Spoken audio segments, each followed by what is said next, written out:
오늘 이 10장 1절에서 10절까지 읽을 때 주제가 뭐 같습니까? 예. 전도서는 주석가들을 당혹해 하는 본문들이 많이 있는데요. 왜냐하면 솔로몬은 부자연스러운 전환을 계속 시도하기 때문입니다. 그래서 오늘도 뭐 지혜자는 오른편에 있고 우매자는 왼편에 있고 뭐 또 지혜에 대해서 이야기하다가 갑자기 또 건물 이야기하다가 또 파리 이야기하다가 뭐 왔다 갔다 하는 거죠, 지금. 예.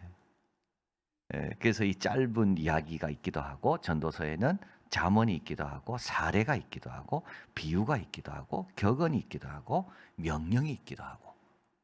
그래서 오늘 읽은 이 내용에서 주제가 뭘까? 참 잡아내기 어렵습니다.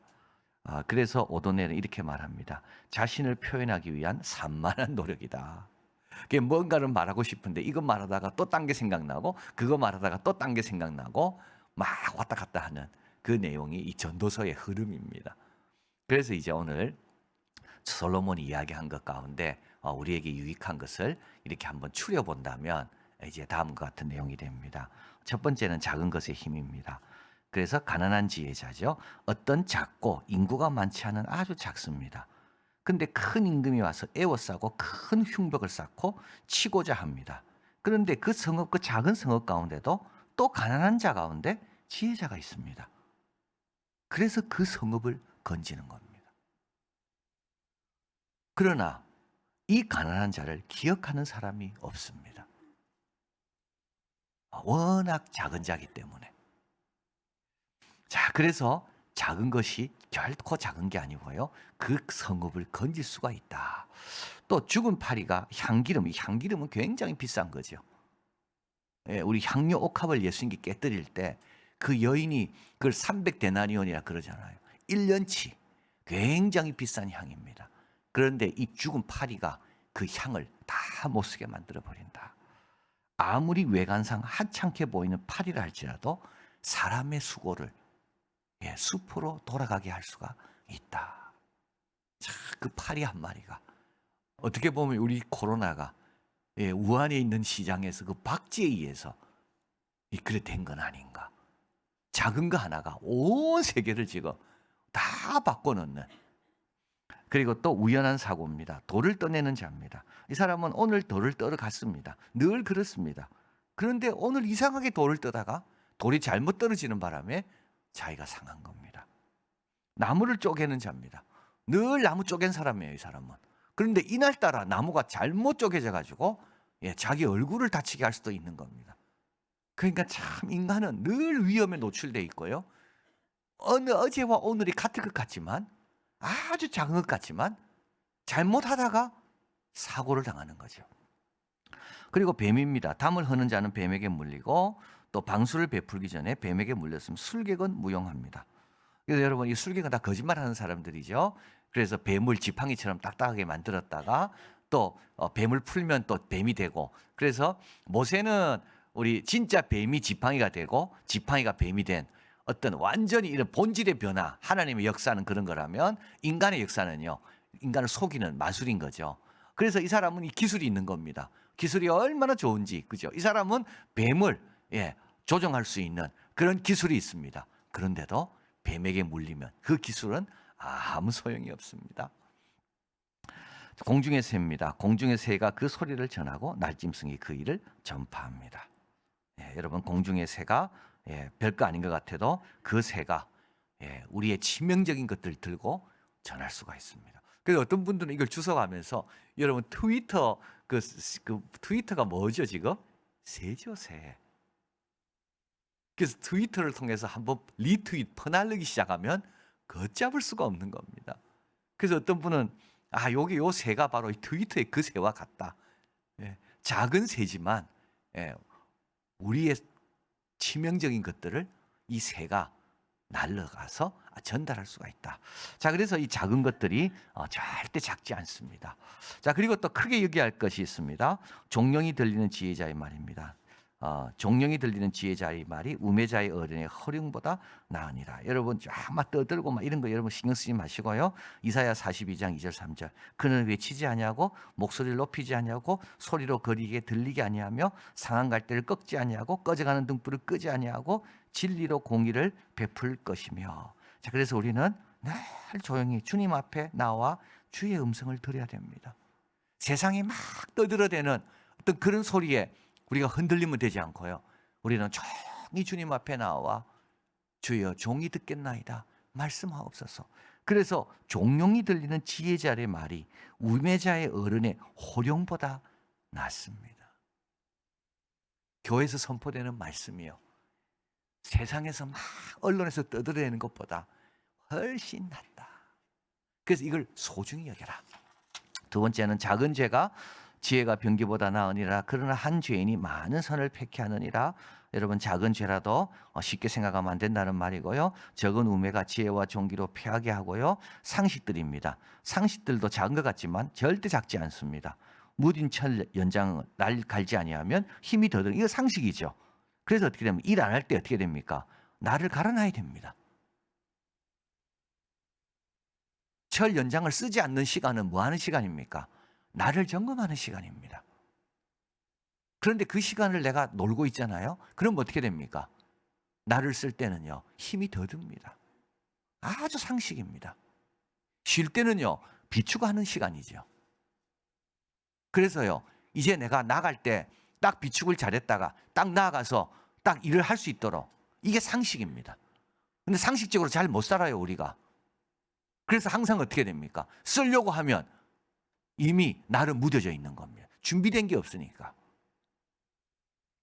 그리고 성실입니다. 참 중요합니다. 왕은 어리고 이 책임감이 없다는 말이고요. 대신들은 아침에 연락합니다. 벌써 이런 나라는 끝나는 나라입니다. 아침부터 잔치하고 아침부터 술 먹고 이래야 되겠습니까? 이 나라여 화가 있도다. 왕은 귀족의 아들이요 대신들은 취하리함이 아니라. 그래서 밥을 언제 먹어야 됩니까? 기력을 보하려고 마땅한 때 먹는 것이, 그것이 지혜이고 그런 나라가 복받은 나라인 겁니다. 그러니까 일하기 위해서 먹는 겁니다. 그리고 마땅한 때 먹는 겁니다. 이 나라여 복이 있도다. 게으른 즉 석갈에 지붕이 퇴락하고 내려앉을 것이고 손이 풀어진 즉 느슨해진 즉 집이 새느니라. 여러분 집이 안 새려면 어떻게 됩니까? 계속 관리해야 안 셉니다. 여러분 우리가 지금 마이크도 잘 되고 유튜브로도 잘 나가고 이거는요 늘 관리해서 이런 거지, 이걸 방치하면 하나 둘 안 되기 시작하는 거예요. 그냥 저절로 되는 건 하나도 없습니다. 누군가 수고하고 누군가 성실히 꾸준하게 보이지 않는 곳에서 그 일을 감당하기 때문에 이 모든 것이 지금 운행되고 진행되는 겁니다. 여러분 엘리베이터를 타고 내리잖아요. 저 엘리베이터를 한 달마다 우리가 돈을 다 주고 와서 점검을 다 하고, 그리고 6개월에 한 번씩 정기 점검을 받고 1년에 한 번씩 점검을 받고, 그냥 엘리베이터가 다니는 게 아닙니다. 그런데 이걸 모르는 거죠. 이 사람은. 이 성실이 약하면요 이제 물이 새기 시작하는 거죠. 집에 천정이 이제 하나씩 둘씩 무너지기 시작하고, 그러다가 어느 순간 되면 왕창 무너지는 겁니다. 그래서 여러분 매일매일 하는 것들을 절대 가볍게 여기서는 안 됩니다. 그게 우리의 실력이 돼야 되고요, 그게 우리의 사명이 돼야 됩니다. 그러니까 매일매일 하는 거. 그래서 오늘도 나아가서 천정에 새는 게 있는가 없는가를 보고, 천정에 뭐가 문제가 있나 없는가를 보고, 벽이 어떤가를 보고, 그래서 오늘도 편안하게 자고 내일도 편안하게 자는 거죠. 자, 그리고 다섯 번째, 남에 대한 평가입니다. 이것도 여러분 작게 여기면 안 됩니다. 지금 이런 것들은 다 작게 여기지 말라는 겁니다. 왜냐하면 작은 것이 치명적이라고 지금 이야기하거든요. 작은 것 때문에 우리가 넘어지는 겁니다. 자, 여기도 보면 작게 여기지 말아야 될 게 있습니다. 심중이라도 왕을 저주하지 말라. 이런 생각조차도 하지 마라. 왜냐하면 생각하면 나도 모르게 나오게 돼 있거든요. 그러면 나오게 되면 어떻게 됩니까? 공중의 새가 그걸 들고 전한다는 거예요. 친방이라도, 그러니까 아무도 없습니다. 주위에 정말 믿을 만한 사람밖에 없습니다. 믿을 만한 그 사람 앞에 내가 있다 할지라도 부자를 저주하지 마라. 공중의 새가 그 소리를 전하고 날짐승이 그 일을 전파한다. 그러니까 새가 모른다고 생각하지 말라는 거죠. 날짐승이 있다고 모른다고 생각하지 말고, 그게 뭐라고요? 그게 스스로 지혜롭다 여기는 어리석은 겁니다. 아예 그런 마음, 아예 그런 생각하지 않는 거예요. 에베소서 5장 11, 12절. 너희는 열매 없는 어두움 일에는 아예 참여하지 않는 겁니다. 아예 참여하지 않는 겁니다. 열매 없는 어두운 일에는 누가 보든 안 보든, 안전하든 안 하든 아예 참여하지 않는 거예요. 도리어 책망하는 거죠. 저희의 은밀히 행하는 것도 말하기도 부끄러움이라. 은밀히 행한다고 안전한 게 아닙니다. 그러니까 솔로몬은 그걸 우리에게 알려주는 겁니다. 친방에라도, 심중에라도 이런 것들 작게 여기지 마라. 어두움의 일에 참여하지 마라. 은밀히 행하는 거, 그 누가 보고 싶습니까? 사실은 하나님이 보시거든요. 자, 그래서 이제 결론은 뭐냐면 범사의 그를 인정하는 겁니다. 정말로 형제들아, 무엇이든지 참되고 무엇이든지 경건하고 무엇이든지 옳고 무엇이든지 정결하고 무엇이든지 사랑할 만하고 무엇이든지 칭찬할 만하고 무슨 덕이 있든지 무슨 기림이 있든지 이것들을 생각해라. 잠언 3장 7절. 스스로 지혜롭게 여기지 마라. 여기는 안전하다고 생각하지 마라. 예, 오늘은 그냥 지나가도 된가? 이게 다 스스로 지혜롭게 여기는 거죠. 그러지 말고 오늘도 와서 점검하고, 오늘도 또 점검하고, 내일도 또 점검하고,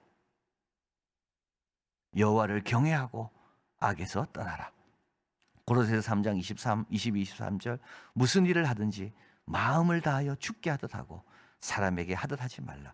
이는 유업의 상을 주께 받을 줄 알미니 너희는 주 그리스도를 섬기느니라.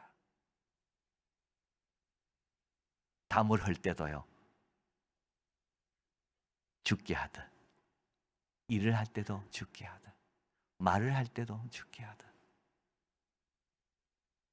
자, 그래서 범사의 그를 인정하는 삶은 빛 가운데 거하는 삶이고요. 이런 자는 어떤 형편이나 환경에서도 안전하고 담대합니다. 이런 자는 여러분 새를 다스립니다. 새 눈치 안 봅니다. 엉뚱한 말한 사람은 새 눈치 봅니다. 저 새가 또 어디로 가나? 저 새가 또 누구한테 가냐? 여러분, 이런 사람은 새를 못 다스립니다. 여러분이 새를 다스리고 싶습니까? 그러면요, 은혜스럽고 덕스러운 말을 하면 새를 다스리는 겁니다. 아담과 이브가 에덴 동산에서 다스릴 수 있었던 이유는요, 하나님 앞에 당당하면요 다스립니다. 그러나 하나님의 뜻을 어긋나잖아요. 그러면요 못 다스립니다. 이들이 하나님께 이를까 봐. 참 중요한 내용이죠. 여러분, 우리나라의 보탬이 되고 싶습니까?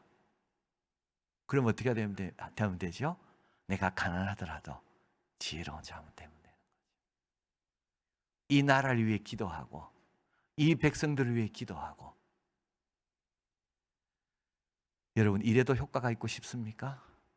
그러면 작은 것도요 점검하며 소중히 여기고, 그리고 귀한 걸 지키고 싶습니까? 이 향품을, 하나님이 주신 은혜를, 하나님이 나에게 주신 이 은혜를, 모처럼 내가 은혜 받았고 모처럼 내가 풍성한데, 모처럼 내가 주님으로 충만한데 이걸 지키고 싶습니까? 그러면요 파리를 멀리해야 되는 거죠.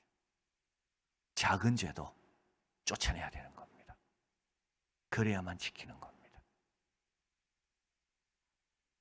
항상 범사에 죽게 하듯 해서 담대하시고 당당하시고, 그리고 왕 같은 제사장다운 그런 역할을 잘하는 우리가 되길 바랍니다.